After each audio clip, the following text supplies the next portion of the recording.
and please follow alternating seating arrangement. Leave a gap of 1 seat between yourself. I repeat, follow alternate seating arrangement.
I request everyone to please be seated and wear your masks mandatorily. Everyone is requested to start by filling the front rows and then going backward. I repeat, I request everyone to please be seated and start with filling the front rows. Thank you.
I request everyone to please be seated.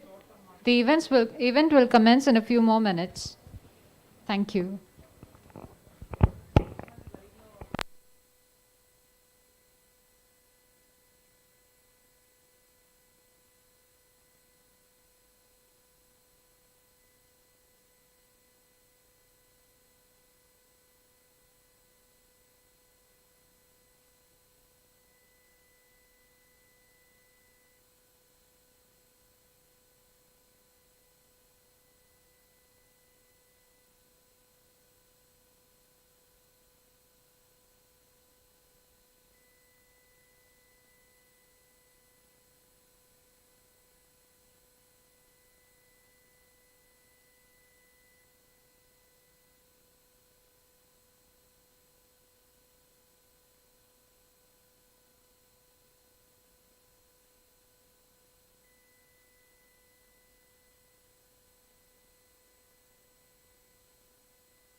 I request everyone to please be seated.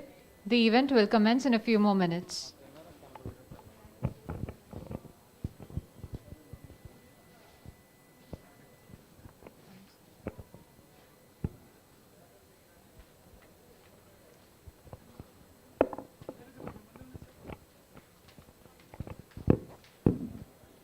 I request everyone to please be seated and start by occupying the front rows. The event will commence in a few more minutes. I repeat, I request everyone to please be seated and start by occupying the front rows. The event will commence in a few more minutes. Thank you.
I request everyone to please be seated.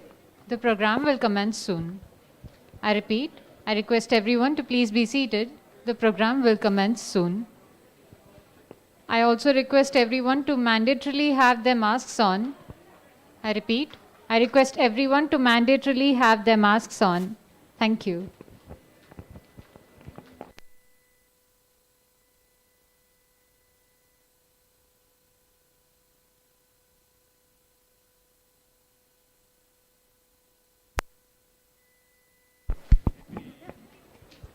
Everyone is requested to please put their mobiles on silent mode. I repeat, I request everyone to please put their mobiles on silent mode. Thank you.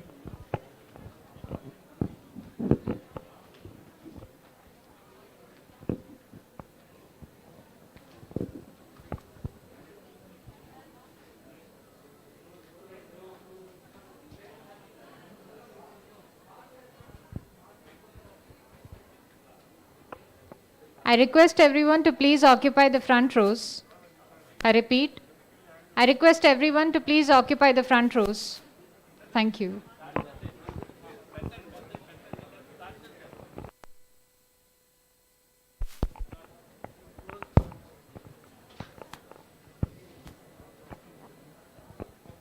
I request everyone to please start occupying the front rows.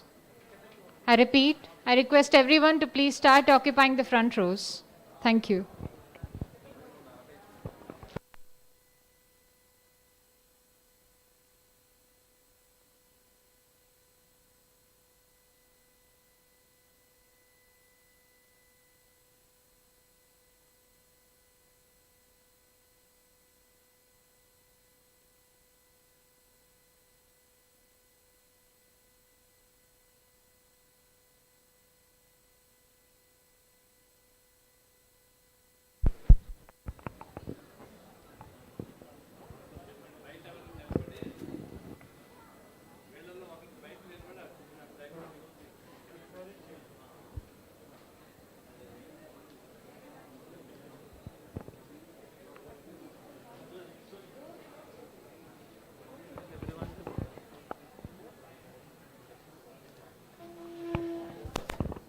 I request everyone to please be seated. The lecture will start now. I repeat, I request everyone to please be seated. The lecture will start now. Thank you.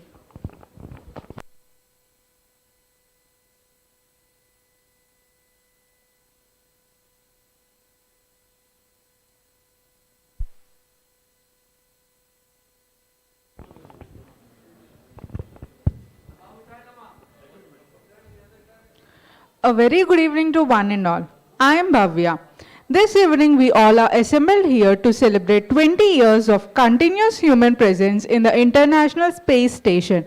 NASA and its international partners are constantly learning how to live and work in space. For almost 20 years since the Expedition 1 crew arrived on November 2nd, 2000, humans have lived and worked continuously abroad this space station. Till date, 64 expeditions happened and over 241 individuals from 19 countries have visited the International Space Station. An international crew of 6 people live and work while traveling at a speed of 5 miles per second, orbiting Earth about every 90 minutes. This is really a very proud moment and a milestone in humankind. On this noteworthy occasion, our Honorable Vice Chancellor Padma Shri Dr. M.Y.S. Prasad will be delivering a 3-day special lectures on the International Space Station. The first day of IIS lecture will cover fundamentals of man-machines, configuration and system details of IIS, the assembly sequence and the general working of the crew in IIS. So brace yourself to indulge in the most inspiring and significant lectures by Dr. M.Y.S. Prasad. Now, I call upon P. Sainath to present the guest profile of Padma Shri Dr. M.Y.S. Prasad.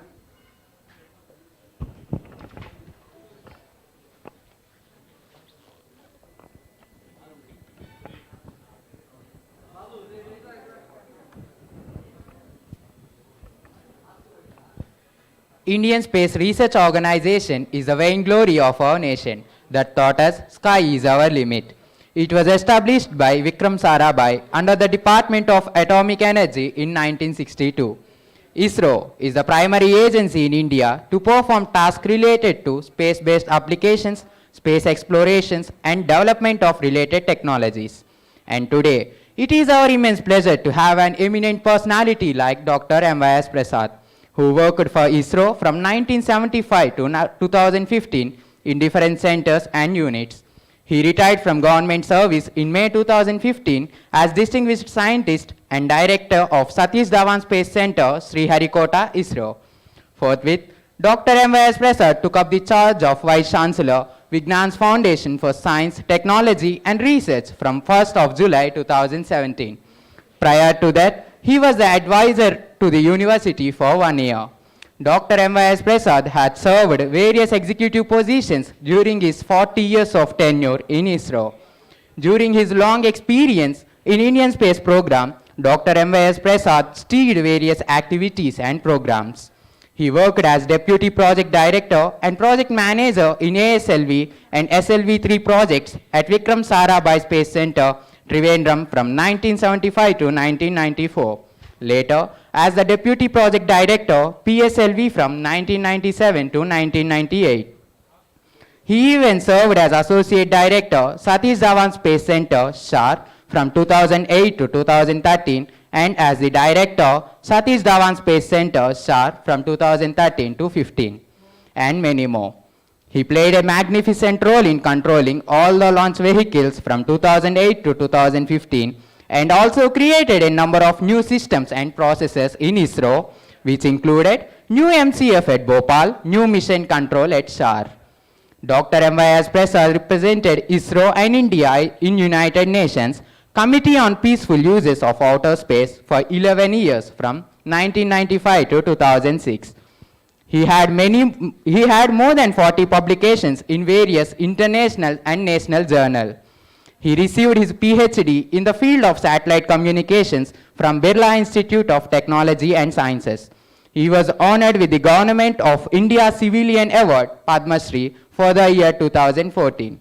He was awarded with the honorary doctorate from Vignanisslectures University in the year 2014, JNTU Kakinada in June 2013, and Sri Krishnadevaraya University in December 2017. He was even recognized by the International Academy of Astronautical Laurels for Team Award 2013 for playing a key role in Chandrayaan-1 mission. He was elected as a member of International Institute of Space Law, Paris. He was even rewarded with the Outstanding Performance Award of ISRO in 2012. As quote says, the universe is in your bones, the stars in soul, it's never really an end. Sir, your never give up attitude leaves us awestruck. You are truly an inspiration to all the upcoming engineers of the country. With great zeal, I now request Dr. M.Y.S. Prasad to please step onto the dais and deliver the lecture. Sir, please. Now I request Dean R&D, Dean Student Affairs MSS Rukmini, and Dean of the Department, Head of the Department of CSE to present the bouquet to Dr. M.Y.S. Prasad. Oh, very nice. Thank you very much. Thank you very much. Okay. Oh, thank you very much. Okay. Thank you very much. తీసుకోండి.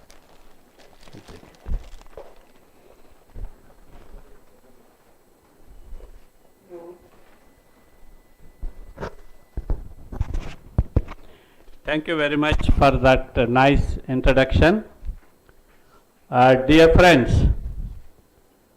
first of all, good afternoon to all of you.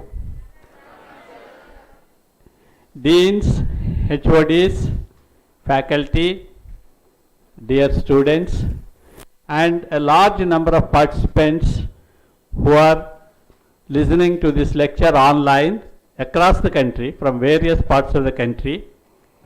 I wish all of you once again good afternoon. You must be wondering why I am giving this lecture. Because this is not a program of ISRO. This is not a program of India. But why I am giving is, this Vijnan University is built with high standards by our chairman, Dr. Lau Rattai garu. He had also put values as very important. What are those values? One of the important values is cooperation. Cooperation at individual level, cooperation at teams level, cooperation at country level, and cooperation at international level. So these are the important values, and the International Space Station represents the global level international cooperation between a large number of countries. In addition, the topic on which I should talk to you should be of the standard of our university, and also it should be inspirational to you and informative to you. With these points, I decided the International Space Station is the best example to talk on. Here if you see, there is a picture of International Space Station just coming out from daylight into the night of it during its rotation around the earth, and these things represent the 5 important aspects. The launch of the different modules for assembly of the station, and this is access of crew and also return of the crew, and this arm is for assembly of the station, and the external vehicular activity is called EVA, and finally the research which is going on. These are in fact this cover slide is specially designed by one of my former colleagues, Mr. B. Chandrasekhar from Hassan, for us to, he had beautifully designed it. Now, the details which I am presenting here to all of you are completely in the public domain. They are from NASA, they are from YouTube, they are from various sources, and number of reports from various people, and the number of discussions I had with a lot of experts and astronauts in my international meetings. And they are all in public domain, and most importantly, this is for educational purposes, purely for educational purposes, to celebrate 20 years of continuous habitation of human beings in space. In fact, the 20 years happened in November of this year, and this broke the earlier record of Mir space station, in which the astronauts and cosmonauts were in space continuously. Mir was inhabited for, I think, about 7 days, less of 10 years. The previous record was 10 years, and this is 20 years, and we are celebrating now the 20 years of continuous human presence on board International Space Station. Now, this is the International Space Station. This weighs 420 tons, and it revolves around the earth at an altitude of 400 kilometers.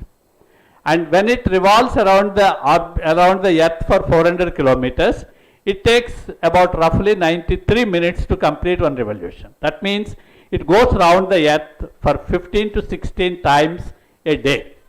And this is the project of 5 space agencies: NASA of USA, Roscosmos of Russia. These 2 are very primarily leading agencies, and the European Space Agency representing 11 European countries, and the JAXA, which is the space agency of Japan, and Canadian Space Agency, which is called CSA. So this is the project of, international project of 5 space agencies: NASA, Roscosmos, ESA, JAXA, and CSA. These 5 together have made this possible. And also, this represents 40 years of work of at least 50,000 experts in different countries. 40 years, because the space station work started in 1980, design started in 1980. Now we are in 2020. So 40 years, roughly about 50,000 to 60,000 people all over the world had worked. 40 years means practically complete working period of one generation. If you join the job, you will work effectively for 40 years. That means this had absorbed the complete one generation of work of more than 50,000-60,000 experts. It also shows how difficult it is over 40 years to track the changes, to keep the knowledge, to archive the knowledge, to pass it on to others, and to train the other people to take over. You will see all these things in the coming slides. Now, this in an abstract way, if you say what is ISS, it is high level of technology development, number 1. And number 2, it is a very effective international cooperation. And the third one is a very difficult, complex project management. These are the 3 key words: technology development, international cooperation, and project management. These three you will see as you go through the slides. Now, before we get into how International Space Station is made and put in place, a few fundamentals I have to tell you. Otherwise, it will become very difficult for you to catch up, and you start talking among yourselves if you don't understand what is going on here. Now, if this is the Earth, and if any satellite has to go around it, there will be a gravitational force continuously towards the center of the Earth. And if you give a velocity to that, and this velocity, as you know, will always generate a centrifugal force to throw outside. If you can tie a stone to a thread and rotate it, then you will feel that force. Now, every altitude above the surface of the Earth has got a specific velocity at which if you go, this centrifugal force will be exactly cancelling the gravitational force. At that time, this doesn't fall, or this doesn't come back to Earth. So it will continuously keep moving because the centrifugal force and the gravitational force will cancel each other. Of course, if the velocity comes down, then the satellite spiral back to Earth. That's why sometimes a small boost of the velocity will be required to keep it in the required orbit. Now, for 400 kilometers orbit at which space station is working, you need to develop this velocity is equal to 7.667 kilometers per second. If you are a few meters per second higher, then it will not be here. It will go higher and its velocity will further reduce and it will become elliptical orbit. So every altitude has got a specific number to the second, third decimal place. To that you have to achieve. So if you want to put any item in the orbit of Earth at 400 kilometers, that object has to be taken to that place and taken to a position which is local horizontal and to be given a velocity of 7.667 kilometers per second. And when you, of course, to give that, the launch vehicle has to generate another 200-300 meters per second more to account for the losses when it goes up. Now, the second fundamental thing is, how do you define an orbit? Because if you want to say satellite is at so and so place, it has to be there with an accuracy of milliseconds. If you have to calculate like that, you need about 5 parameters. First one is called semi-major axis, that is the ellipse's total major axis and minor axis. If you add and divide by 2, it will become semi-major axis, which is called small a. And second one is very important, which is called inclination, that is the angle this plane makes with the equator plane.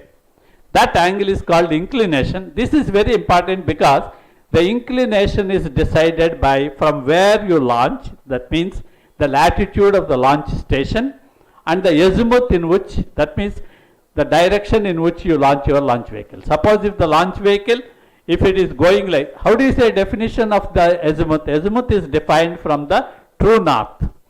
From true north, if you launch, for example, if we launch towards Indonesia from Sriharikota, its azimuth will be roughly 105 degrees. Because from true north we compute. And its latitude. Both these things will together decide into which inclination it will go.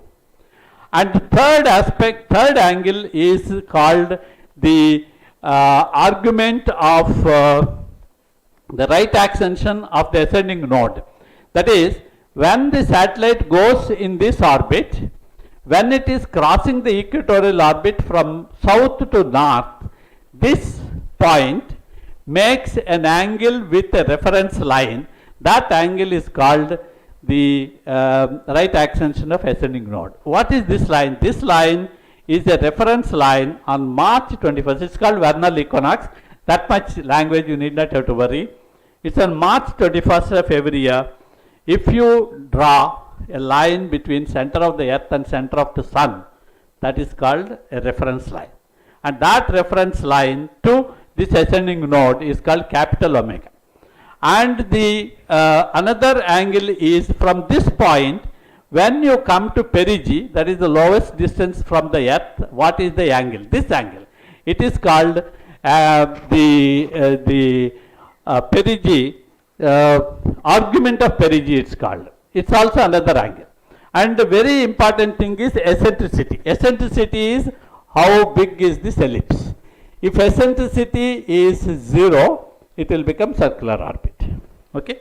And now, all the satellites in the world, when they are kept around the earth, they are put in 3 types of orbits. One orbit is equatorial orbit. That means the satellite will be launched into an orbit normally used for all the communication satellites which transmit all your DTH and TVs and other things.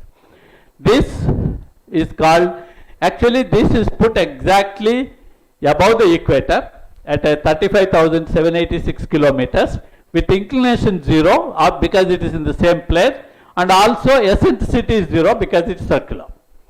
The second type of orbits are polar orbits, that is they move from south pole to north pole around the earth, which are normally in the low earth orbit, and they are used for remote sensing. This is for communication, this is for remote sensing. And there are third type of orbits which are inclined to the equator plane at an angle, and that angle is called inclination angle.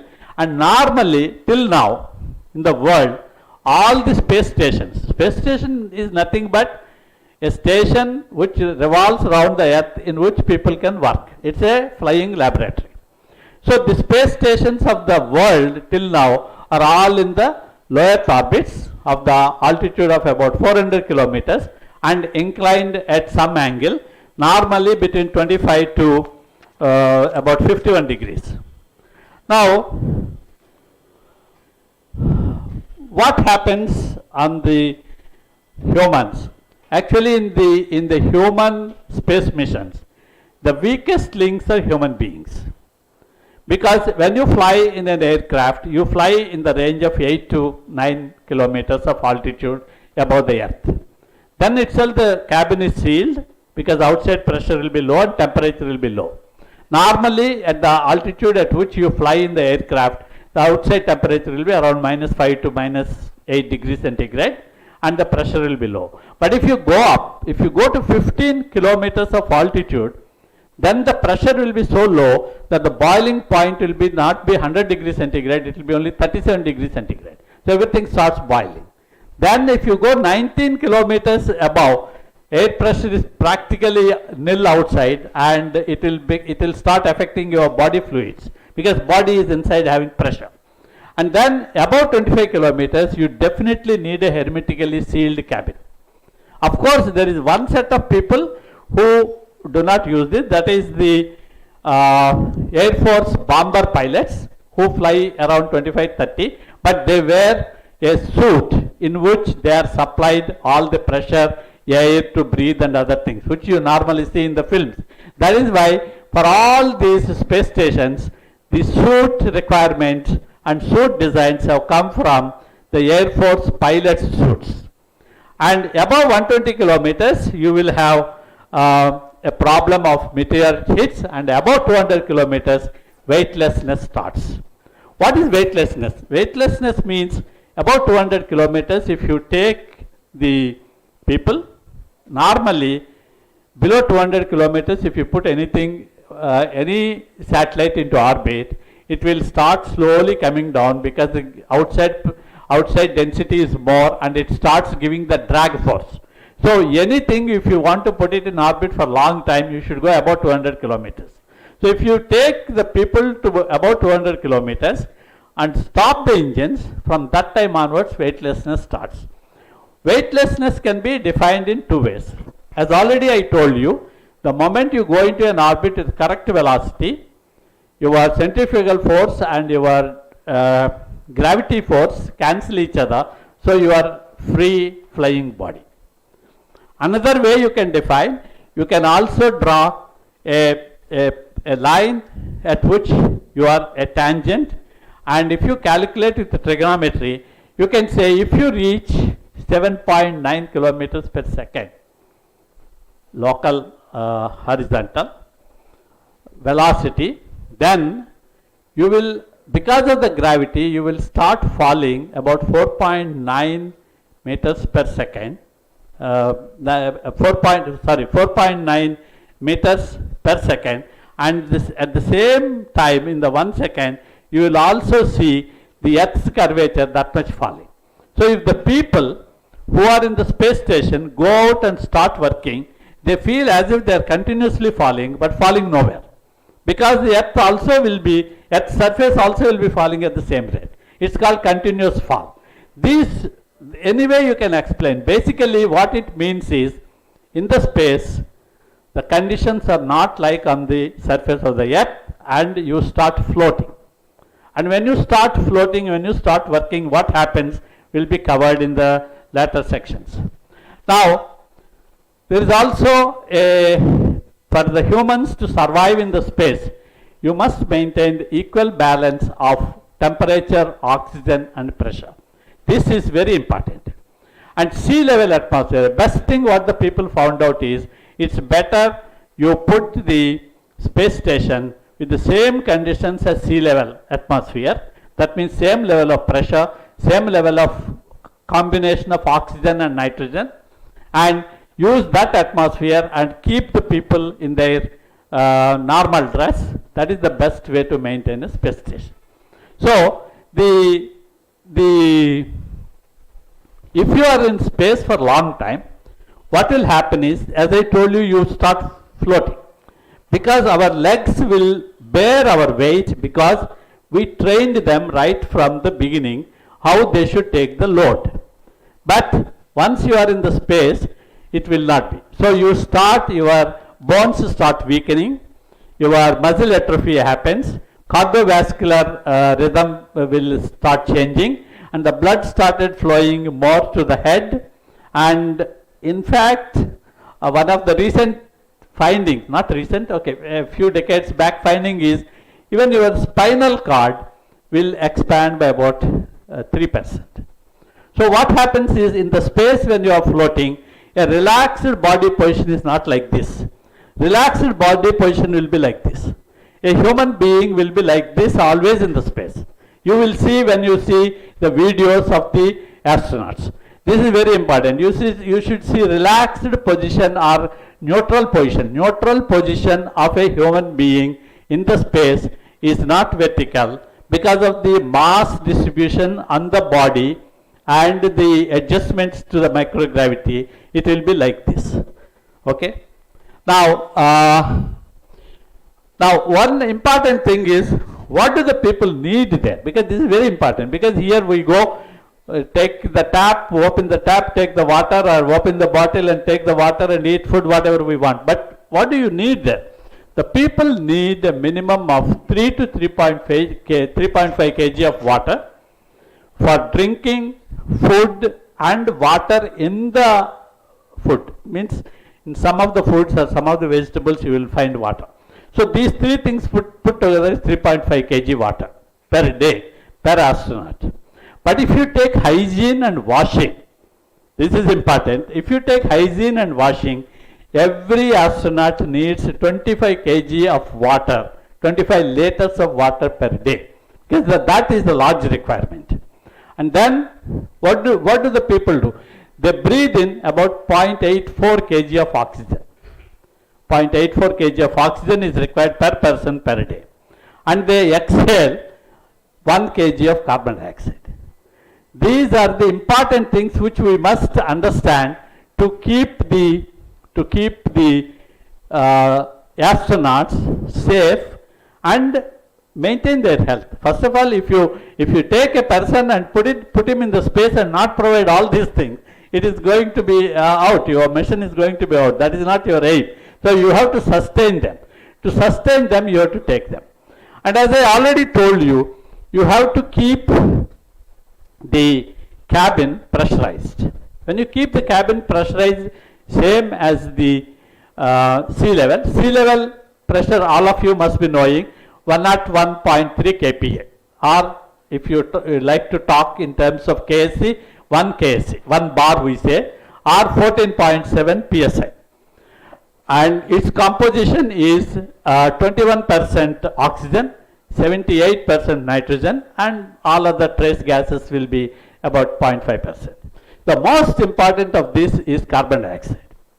Carbon dioxide in the sea level, its composition is only 0.03%. But what the space people have found is even if the carbon dioxide concentration goes up to 1%, up to 30 days, the astronauts will not be affected.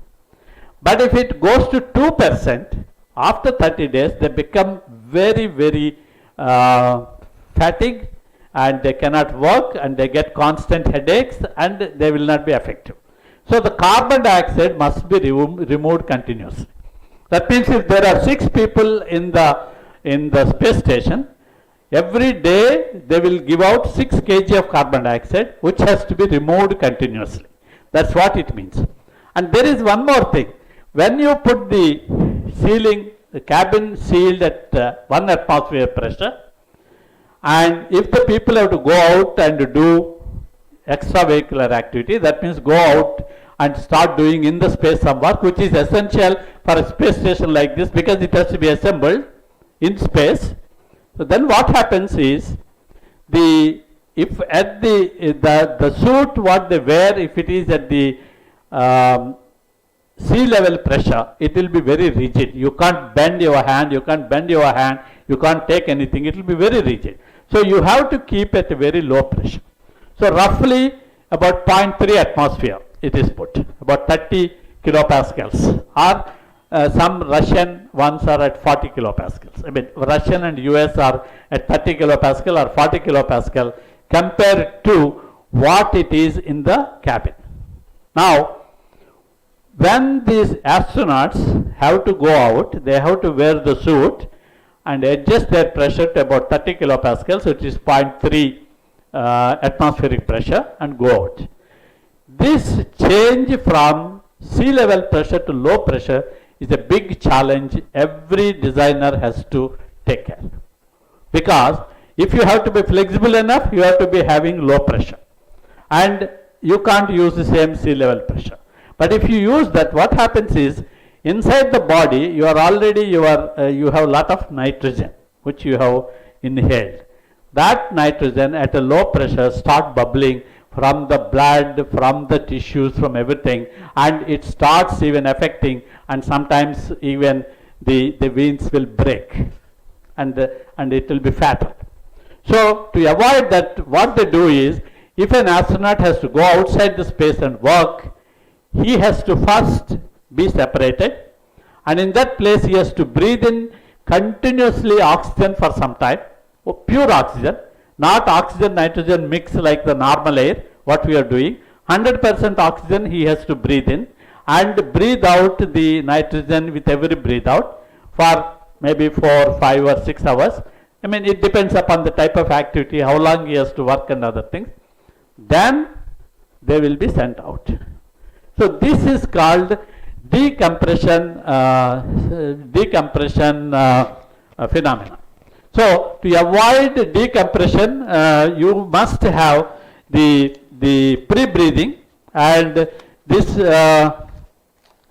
decompression sickness is very dangerous, and it has to be tackled by anybody for the human being. Now, there is also one more thing, that every human being, because he or she takes the food in, oxygen in, they also generate heat. We are not knowing, but each of us generate roughly about 150 watts per day of the heat.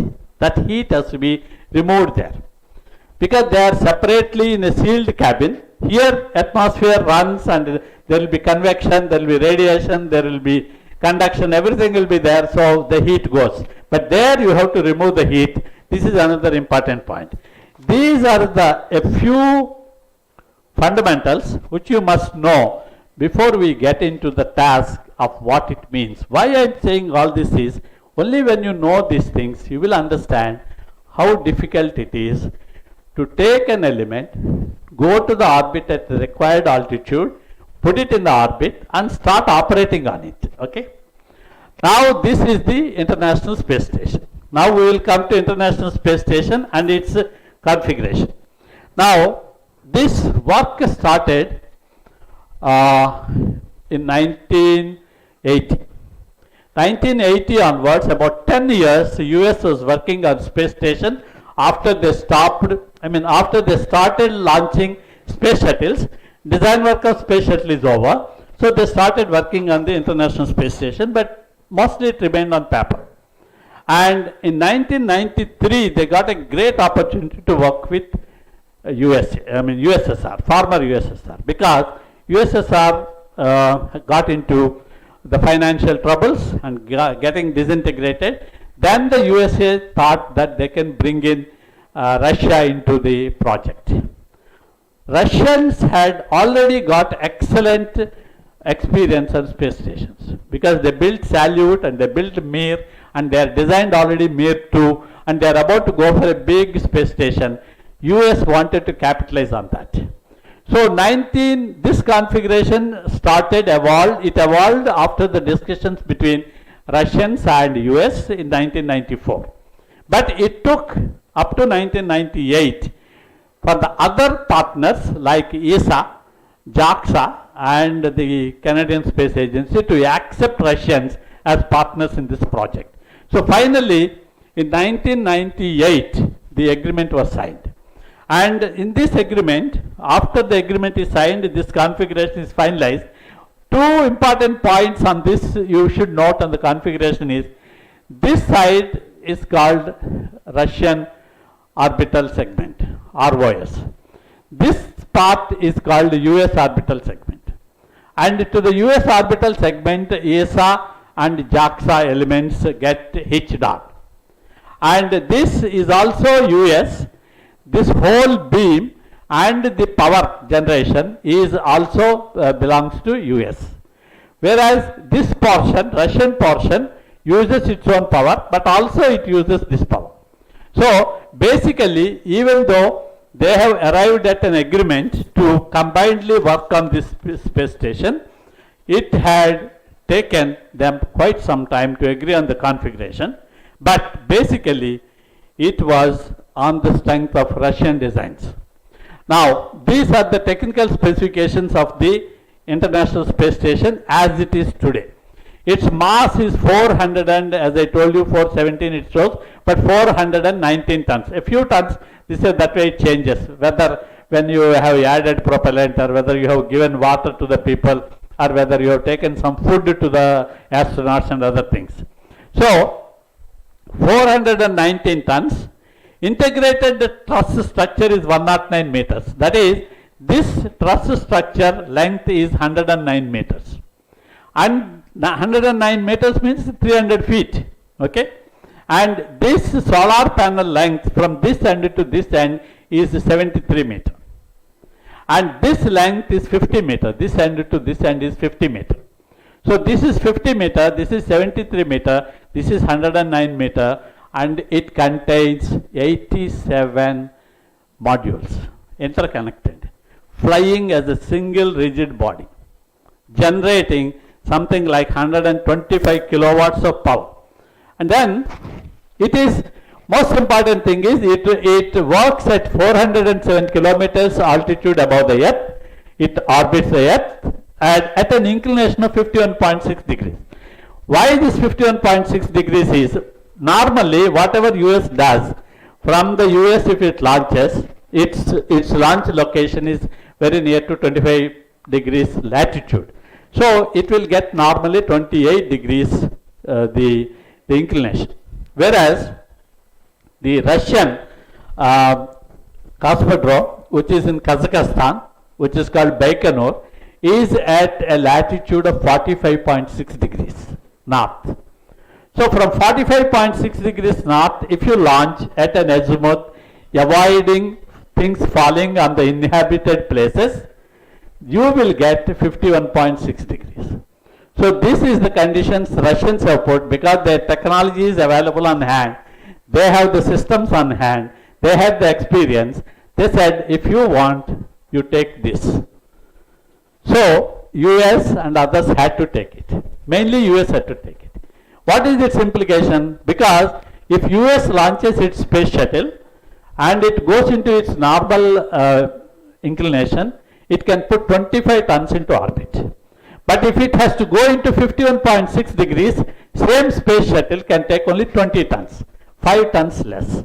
So that compromise the US had to do. So finally, it's a 470 or 419 tons of space station at an altitude of 407 kilometer, at an inclination of 51.6 degrees, and its atmosphere inside is 1 atmosphere sea level, that is 101.36 kilopascals. And it has got what it has got with all these things, and solar arrays of 72.8 meters. And these solar arrays have generate 240 kilowatts of peak power when sun directly looks at them, but they generate on average power 84 to 120 kilowatts. And that power is processed and supplied to all the elements. And with all these things, there are 6 pressurized laboratories, big specialized laboratories in which 6 astronauts can work effectively and do the research. Now, what are the unique features? First thing is its time phase development. Time phase development means the moment you take the space station starts building, you take the first crew, you have to make the next launch before their water, oxygen and food is exhausted. You can't delay it because the people are there without food, without water, without oxygen. So it's a time phase development. You cannot have, I will do the research, I will publish the papers, then I will see whether I can take the people or I can send the launch to the space station. You can't do that. If you do that, people will die there.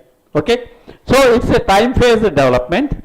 And second thing is, it is physically integrated in the field because there is no launch vehicle, there is no launch system which can take 419 tons of the space station in that complex configuration and put it in orbit. So it has to be taken piece by piece. It has to be assembled there by the people. In the space, in the microgravity, when they are flying, you will see all these things what I am telling you. Very, very good part of NASA is to provide excellent videos taken in space at 400 kilometers. What is happening in space station and around space station. You will see in all these 3 lectures these videos. Now, it is built, the modules are built in USA, in Russia, in Japan and in European countries. Companies like Boeing, Nikimash, Krindyshev and Elenia in Europe, all these places and the Canadian Space Center, all these places they are making. So it is actually built around the world. It's not only individual modules are built around the world, space station is assembled literally around the world while it is moving. Okay? And if any part of the ISS, if you put it in orbit, it must work as a spacecraft. What does it mean? If it should work as a spacecraft means every spacecraft has got 6 subsystems. Every person who works in the space department knows it. That is called power, propulsion, structures, AOCS, communications, and the thermal. So these 6 must be done. In addition, because this is outside assembly is involved, the life support, environmental control, and the extravehicular activity related things also have to be added. So every element which you take there should have all these 6 plus 3, 9 subsystems, and they all must be functioning. And totally to build the whatever space station I had shown you, 87 flight elements were required and 44 assembly flights spread over 13 years. It was originally planned 1998 to 2004. 6 years they will complete the space station, and they thought it will cost around $18 billion for construction and $13 billion for 10-year operation. But finally, ultimately, when they completed it, it took 13 years from 1998 to 2011, and it costed them $100 billion. $100 billion means 7 lakh crore rupees. 7 lakh crore rupees over 10 years, and that means every year 70,000 crores, and 60% of it is spent by US. That is why US has got upper hand. US, all the committees, all the boards which control the space station are chaired by NASA. Chairman is always NASA. And in the committee, if these 5 people, NASA, Roscosmos, ESA, JAXA and CSA, if they do not agree on any point, chairman of the committee has got the power to take the decision. That is the one part of it. And second part of it is they thought the International Space Station will be operational about 15 years if they had finished 5 years construction, but it took up to 2011, and they are all in healthy because some of the subsystems are 15 years life only, but they are working well, and some of them they are replacing. So they have now extended life up to 2024 officially, and they may extend up to 2030. And it costed, as I told you, it also it costed $100 billion and 60% coming from USA. And mission control centers for the whole International Space Station are at 2 places. One is at Moscow, other one it is Houston. Even though it is an international agreement of 5 space agencies perfectly working, you should also know among the 5, the 2 are big brothers, Russia and US, and they maintain their own separate things. And the all the Russian space segment is 100% used by Russians only. And the US uses 97% of its space segment, and 47% of the Japanese and European space agencies space assets. Canada, because it has given the big arm, which is called the space arm, for that they demanded 3% of the time of the research facilities, which the US and the Japanese and the Europeans give it to Canada for their work. Now, the first module was launched in 1998, and it is continuously operational from 2nd November 2000. And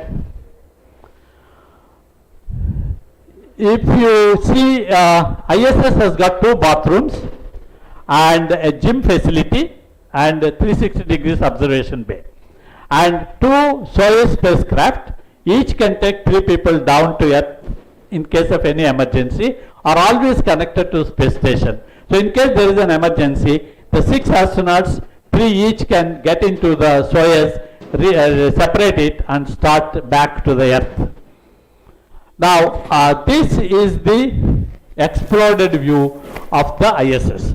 As you know, engineers are always have affinity towards exploded views, because exploded views give you how to, what are the implications, what are the interfaces, what is the design deficiencies, everything. Now this is the Russian portion. It's called Zarya, Zvezda, and the radiators, and this portion is called Russian orbital segment. This portion, which is called Node 1, Node 2, Node 3, and the Destiny Laboratory, and the multi-purpose module, this is called US orbital station. To the US orbital station, the Japanese on one side and the Europeans on other side are connected. And this is the integrated structure. It's called integrated truss structure, and this integrated truss structure will support the power generation solar power plants, and these solar panels are connected to this. And each of them are taken, there is an assembly audio which will be coming to you. You carefully observe how it was coming. Only thing is, because this is a 2-plane diagram of 3-plane situation, there is a 3rd plane which is coming out is not proper. Actually, this truss will not be here. This truss will be connected over this. So physically it will be like this. So this much will be behind and this much will be forward. So this is truss structure, to show clearly it is put here, but it comes on the top of this like this. Okay. Now this is the Russian orbital segment, which has got three major elements: the Zvezda, Zarya, Zvezda, and the Pirs and Pyosk, and the mini research module. This much is their facility. Now, quickly to go, the Zarya is the first module which is launched by the Proton launch vehicle in 1998, and it has got 19.3 tons mass, and it is taken by Proton launch vehicle, and it has got about 12.6, 13 meter long and 4.1 meter dia. Always these diameters are limited by the launch vehicle which carries it, what type of shroud it can take. And then it has engines, it generates 3 kilowatts of power. But what happened was, all these fuel tanks are outside, purposely they are built. And then the US immediately followed it up with a Unity module, which has got a laboratory and a pressurized mating module, and which is connected. This has got very important thing, because this gives lot of connections between the Russian modules and the remaining space station, because it connects something like 337 connections across its length, 216 connections for liquids, gases, and 126 cables for electrical connections. That means through the Unity module, the Russian systems will supply to the rest of the systems, and if required from the US, it supplies to the Russian systems. And both the emergency vacating Soyuz modules are connected to the Russian system. So the people have to walk through this to get into. Now this is the one which is called Zarya, which is our FGB. In our language is FGB. This is another confusion. If you read the documents, you will find sometimes Zarya, sometimes FGB. This is FGB, and this is the Unity module, which has got a laboratory plus the pressurized attachment.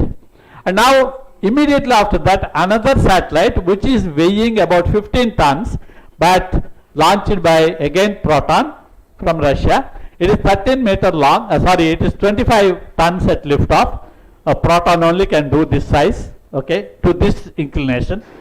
If it is 28.3, shuttle can do. And this provides living quarters for 2 people, because the allotment is like that. Allotment out of 6 cosmonauts is 2, will always be from Russia. And 2 people, and it has got the refrigerators, it has got oxygen generating system, and it has got water, and it provides the exercising equipment. It has got toilets for these 2 people, sleeping places for these 2 people.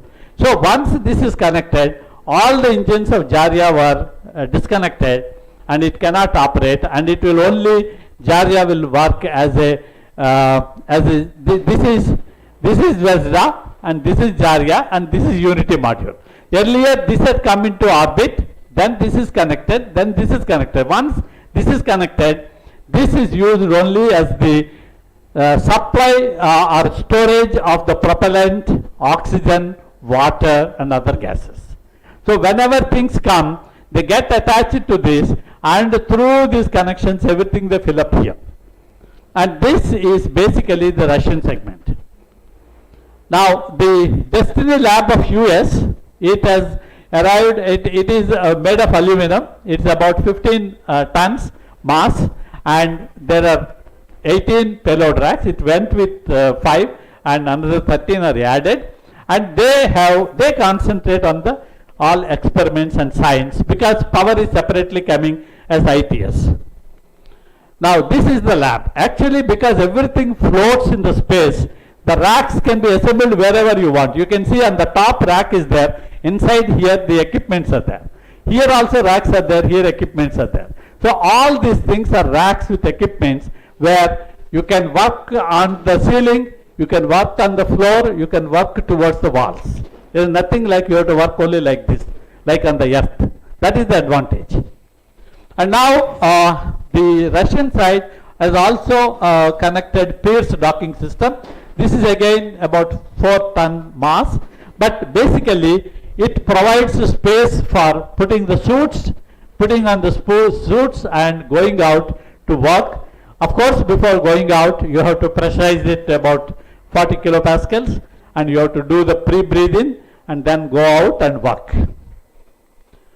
Now this is how it looks, and this is where the people will be.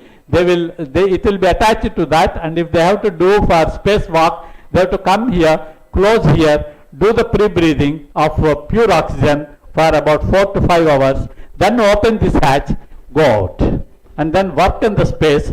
Of course, every time you are attached. The astronauts are every time attached to the space station so that they will not fly away. The moment the connection is broken, they can fly away, and it is very difficult to get them back.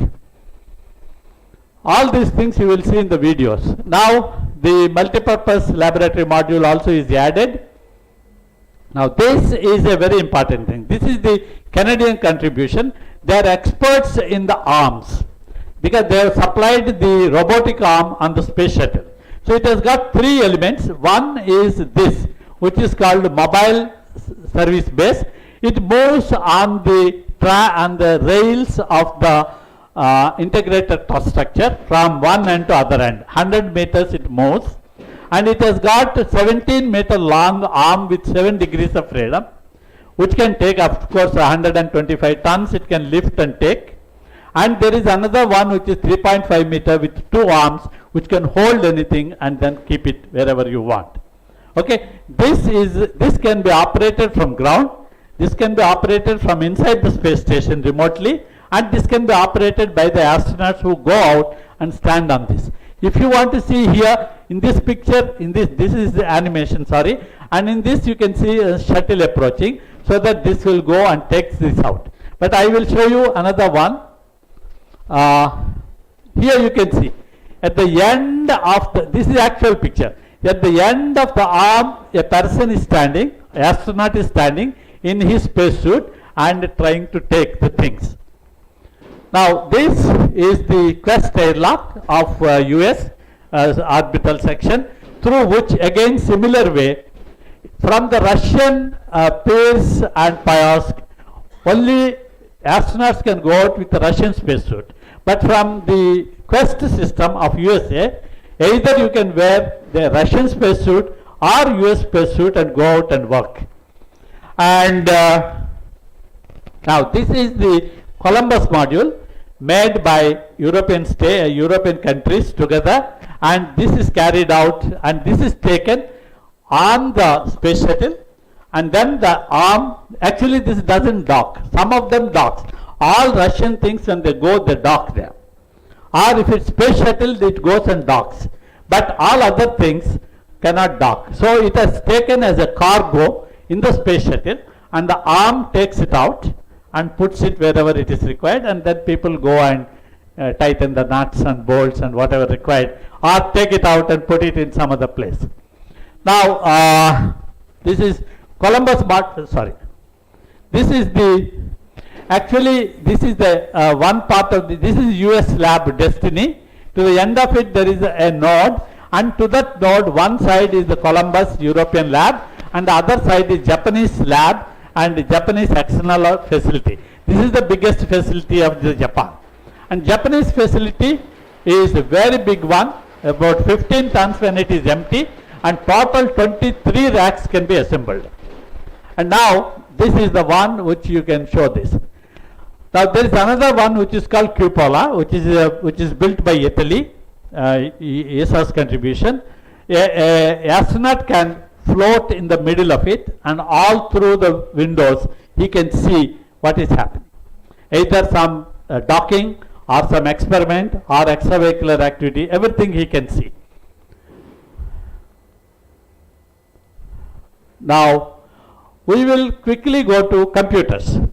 there are about 52 computers in the ISS, all of them with radiation hardened 386 chips. And all the station operations software is about 5 million lines code, and 5 million means 50 lakh lines code written in ADA language, tested on the ground, tested on board. In addition, the IBM Lenovo ThinkBook laptops are provided to all the astronauts to do their work. Of course, these laptops have got a fan system, because here it will be cool, but there it will not be cool to to dissipate the heat. So the COTS IBM Lenovo is used. Now this is the integrated truss structure. On this integrated truss structure, you will see normally port side and starboard side it is defined. If in the direction of the travel, on the left is port, on the right is starboard. This is the convention used by Navy everywhere. So the same convention they are using. This is the direction of travel of the space station, and this side is the port side, this side is starboard side. And these are so many elements, each of them has to be brought, which you will see in the animation very shortly. Now this integrated truss structure, this mass is 118 tons, and this 118 tons has also got the big alpha joint, so that the solar panels track the sun to generate the power. This is the International Space Station. Can you play this? This shows how it is assembled.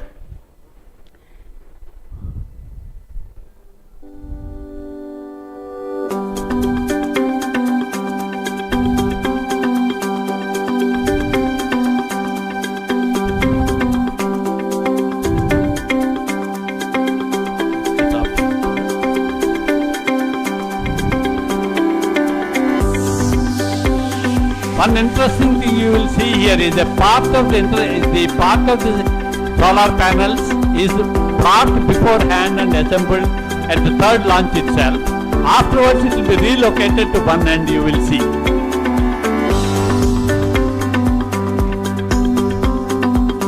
This is the Destiny Lab of USA.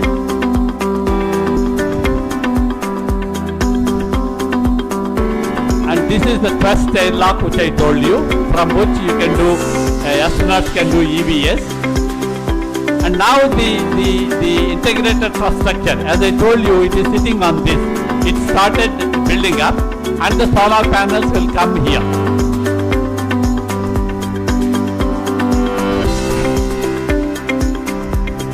And the solar panels create a lot of heat that will be radiated out through big radiator panels, through which the ammonia is circulated. Ammonia liquid is circulated to take away the heat. Now you see the solar panel. Now this is removed. It will come and it will be assembled at this place.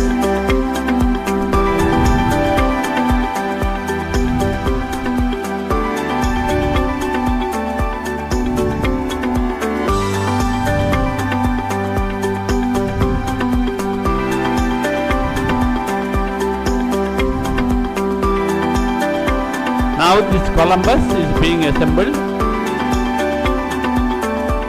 GEM, that is the Japanese module, and then this will be relocated there, and after that the external facility will be added. Now you see S6 and P6 will be assembled. Sorry, P6 is already assembled. Okay.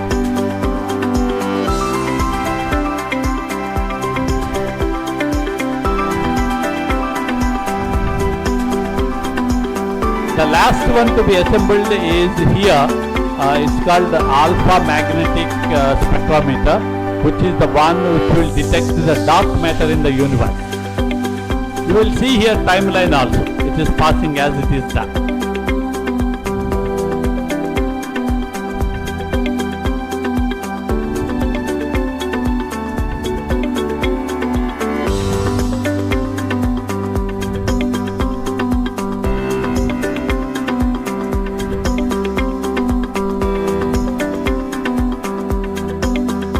Now as you see, each element which is just coming in the animation, coming and getting attached, means lot of work.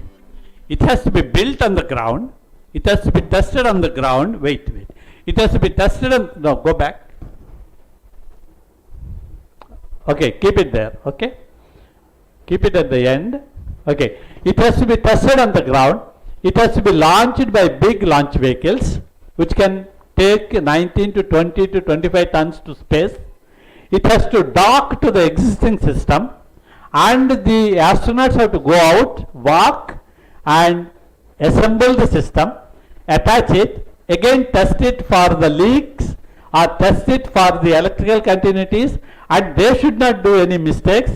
If they do one mistake, either they will be at risk or others will be at the risk, and all this is involved in this assembly. What in this animation is shown to you is 13 years of work of 60,000 people in 15 countries, and every moment being a risky thing, every launch being a risky thing. Okay, you can go to the next.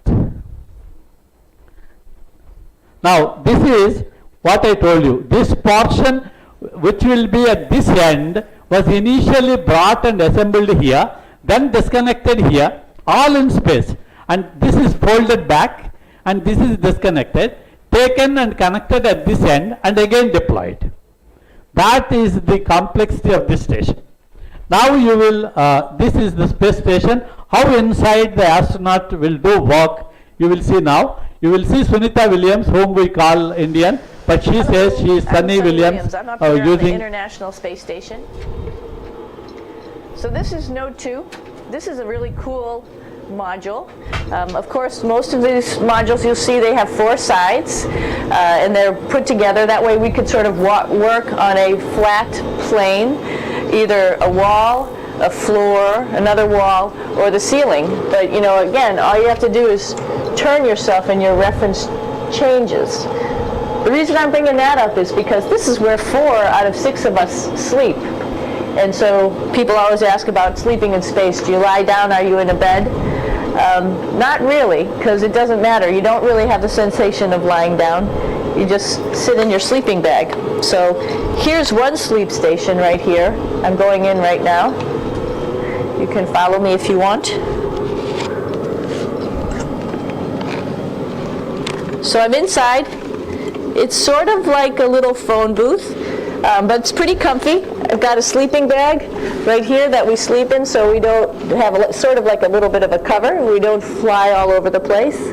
But you know, you can sleep in any orientation. I have it sleeping, feeling like I'm standing up right now, but like you saw, I'm on the floor. But it doesn't matter if I turn over and I sleep upside down. I can't have it. I don't have any sensation in my head that tells me that I'm upside down, so it really doesn't matter. The sleep station is also like a little office. We've got a computer in here. As you can see, we've got a couple little toys. I've got some books.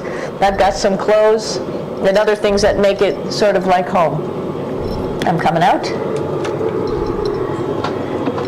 And just for reference, that's one sleep station. This one's another. Right here. There's one on the ceiling, if you want to call it. Right here. And then there's a 4th on the other wall over here. So all of us sleep in a little bit of a circle. All right, come on back. There's more to show you.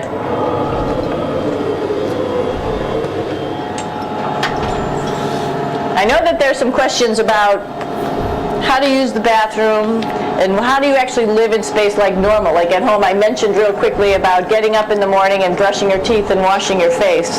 Well, how do you do that? Well, here is the bathroom essentially.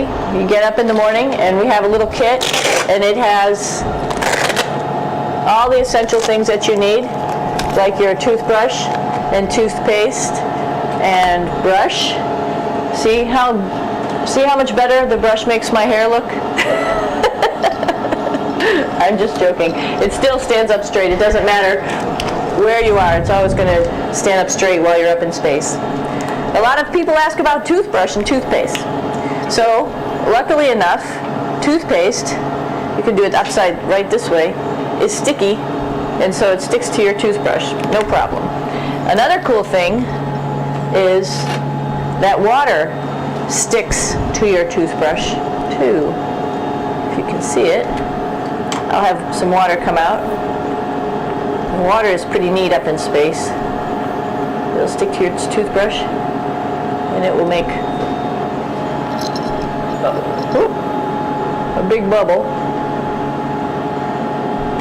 and that's just by surface tension. And then you can drink it. So a lot of people ask about what do you do with the toothpaste after you brush your teeth.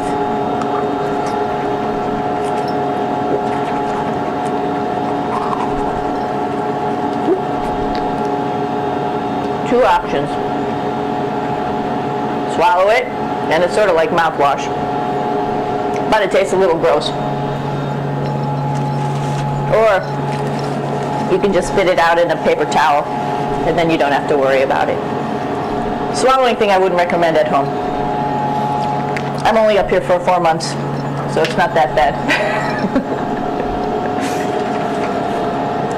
One of the most pressing questions about living in space, of course, is the bathroom. So let's take a look at that little piece of work. Come on in.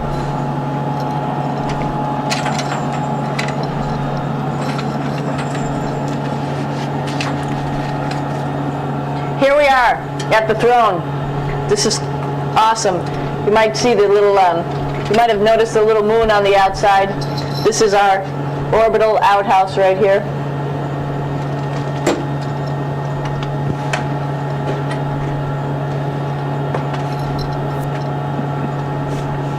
And of course, it serves for two functions.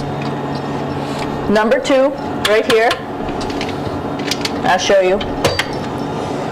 But you see it's pretty small, so you have to have pretty good aim, and you be ready to make sure things get let go the right direction. And it smells a little bit, so I'm closing it up. And that's of course for number 2. And this guy right here is for number 1. So they're sort of two slightly separate functions, but you can do a little, essentially both, by hanging on right here and doing number 1 and number 2. I might add it's color coded, so you really don't get it mixed up, which is nice. This is yellows for number 1. And also there's a selection of paper. People always ask about toilet paper. What do you do with toilet paper? What kind of toilet paper do you have? We have gloves just because sometimes it does get messy. We have some Russian wipes, which are a little bit coarse if you like the coarse type of toilet paper. We have some nice tissues, which are nice and soft if you like soft toilet paper. We have Huggies, just for any cleanup. You know, we were all babies once, and this sort of helps.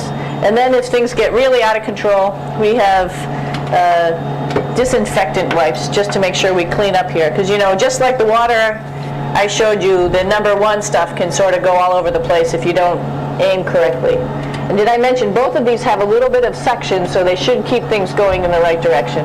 But like I said, sometimes things get a little out of control if you are out of control yourself flying around. So we have lots of protective stuff. And of course, you do have your privacy. There's a little door, so other people know that you're in there. Here's a pretty cool place. This is sort of like in your house where everybody meets in the morning. After you wash your face, brush your teeth, you want to find something for breakfast. And this is our kitchen. You might notice there's all sorts of foods here. It's like opening the refrigerator. You got all your different stuff that you want to have: drinks, meats, eggs, vegetables, cereals, bread, snacks. And that's a good place. That's where you find all the candy. Side dishes, and then some little power bars just in case. So we have all this type of food. Some of it is dehydrated, and so we have to hydrate it, fill it up with water. Some of it is already made, and then all we have to do is heat it up. So something like this, I'm pulling out barbecued beef brisket. Pretty yummy. not only is this food made in the U.S., but we also have food here from Japan. We've got Russian food. As you can see, all these red containers are filled with food that's from Russia. And then we get some of our specialty stuff, some things that we like, some of our favorite stuff that your family can send up. In fact, I like fluffernutters, and so I got sent up some fluff so I could make my fluffernutter with peanut butter. So you have a lot of food up here, no problems.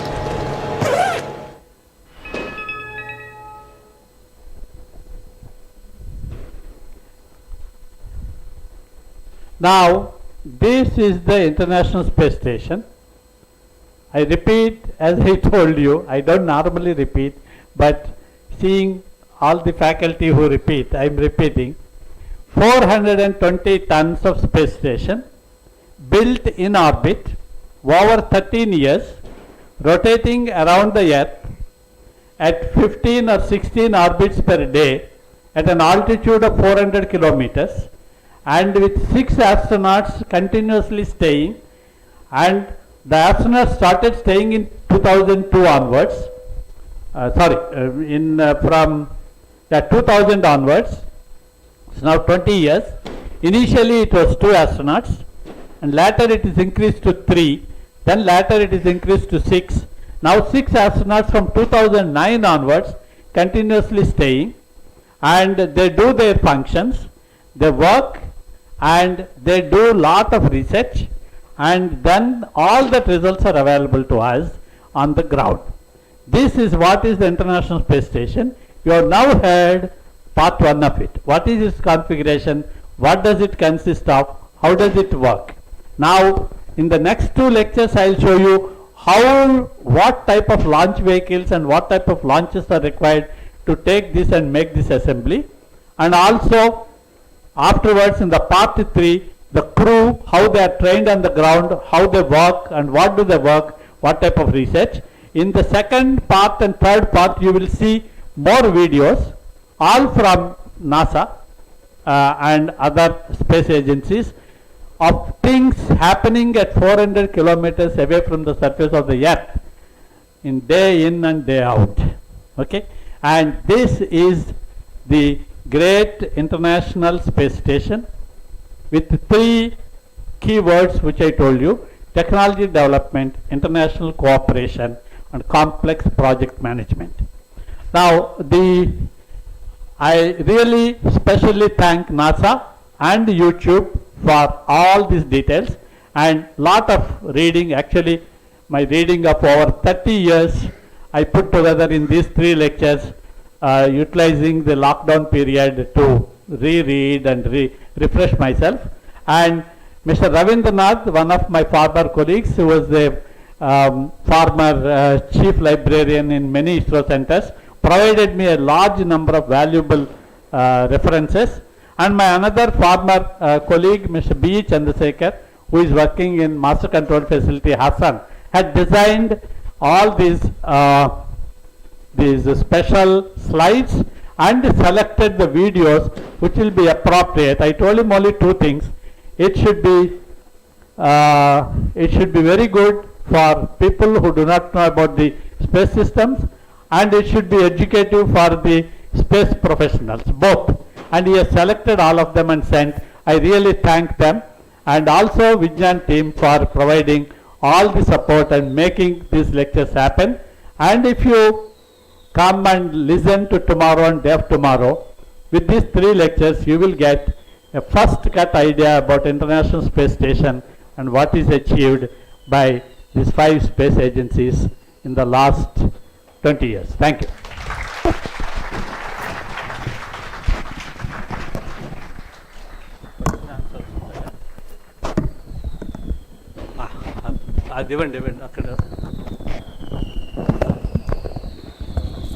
Thank you, sir, and it's a fantastic lecture, and I think all the students are following very clearly, and it's totally 100% related to all branches of engineering. That's why we invited all the students of all the branches, because everything is involved, including biotechnology to computer science. So all branches of engineering students are very much interestingly, they have to participate, and the next coming 2 lectures are also more valuable to get an idea how to become a very good technical engineer. Thank you so much. Now it Any is the questions? Very quickly, if you have any questions, because Now it is the time for somebody questions. there, and it's 4:20.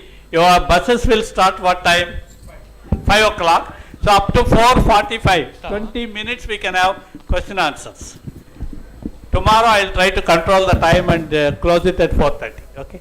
Good evening, sir. This is Shekhar from Final Year Food Technology. Sir, it seems very good listening about ISS. So what my doubt is that, being that prestigious, India is one of the top country now in the space technology after having testimony of mom. Of course, not complete successfully. What's stopping India being into ISS? ISS means either it is the Nehruvian principle of non-alignment or sovereignty in the constitution, or the technology that we have, or a thought of technological theft. What might be stopping India to enter into the ISS? Recently, Honorable Chief KC1 have said it, eloquently, that India want its own space station in the 2019. So, is that much budget that we have to have our own space station? Okay, to answer, see, nothing of the reasons what you mentioned matter. When the Cold War enemies of USA and former USSR can come together for the cooperation, and 11 European countries which have brought the world to the brink with 2 world wars can come together and build up space systems, anybody can cooperate. It's only a question of capability. What can you contribute? What capability you have? Maybe they thought, and if they are correct, we do not have anything to offer. Thank you. Thank you, sir.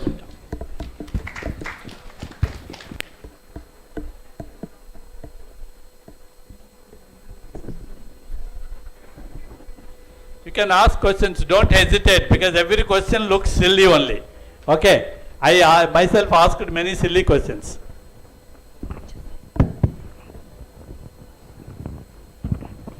Hello, good evening, sir. So, VC sir is mentioning that the space station is used for research, is far away from human habitation.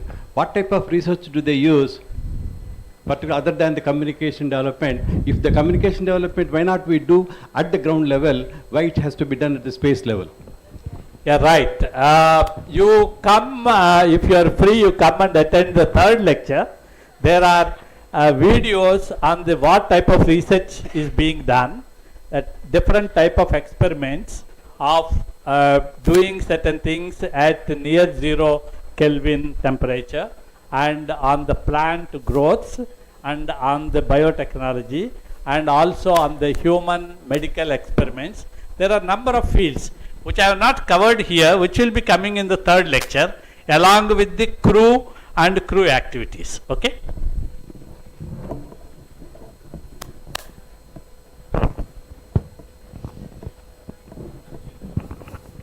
Sir, we have a question from people watching it online. Yeah, yeah. Right. Mr. Vinod Kumar Srivatsava would like to know how the thrusters are fired to keep the ISS in orbit. Yeah, the Mr. Srivatsava, I'm nice to have a question from you. Incidentally, Mr. Srivatsava was the Chief Safety Officer of Sriharikota for more than 40 years, and it is to his credit that not a single major accident has happened in Sriharikota, even though we had more than 70 launches from there, handling hundreds and hundreds of tons of propellant. He has asked this question. Okay. Mr. Srivatsava, the thrusters, what is there? If you want to control first the reduction of the orbit of the space station, it is every day a space station altitude will reduce from 0.18 kilometers to 0.28 kilometers. That means something like 0.2 kilometers on average. In a month, it will come down by 6 kilometers. So you have to push it up. For pushing it up, initially they used to do operations once every month. Nowadays it's being done once in a quarter, and for doing these operations for 1 year, they need 7.5 tons of propellant. 7.5 tons of propellant with 2 into 2.3 tons engines of Zvezda module will fire to push it up whenever it's coming down. That is one type. Second type of movement of the space station other than the regular orbiting is when something is coming and from the ground they detect that it will come and hit the space station, they have to avoidance maneuver they have to do. Take away the space station either direction or up. For that there are about 36 thrusters on the Zvezda module. All the control and all the altitude and the attitude control thrusters are only on the Russian Zvezda module, and those things are fired to rotate the space station. And because the space station is very rigid, practically rigid, without any flexibility, there will not be any problem. But because of the asymmetry in the configuration, sometimes when the thrusters are fired, there will be, if you want to rotate it in pitch or yaw or roll, in the other attitudes also get disturbed. So the compensators which are used are very high order, sometimes something like 100 order compensators are used to see that the required attitude change only takes place. But all of them are only in Zvezda module, and Zvezda module slide, even though I have not mentioned it, all these number of thrusters and their sizing is given there. Thank you.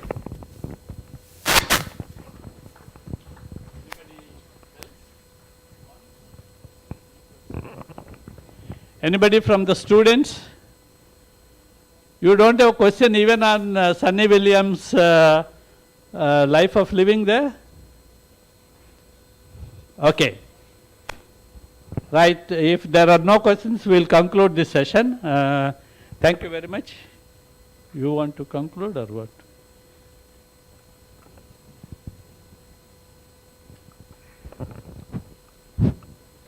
Thank you very much, sir. A wonderful lecture. I request all the students, please attend for next 2 days lectures also. You will get benefit out of it. On behalf of our university faculty and students, thank you, sir. Thank you for delivering an excellent lecture.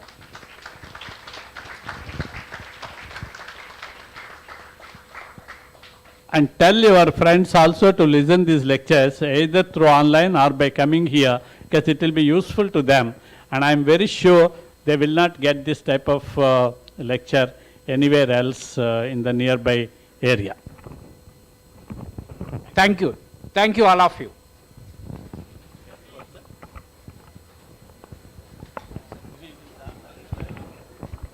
We request all the students to leave from the rear entrance. All the boys can leave from the rear entrance.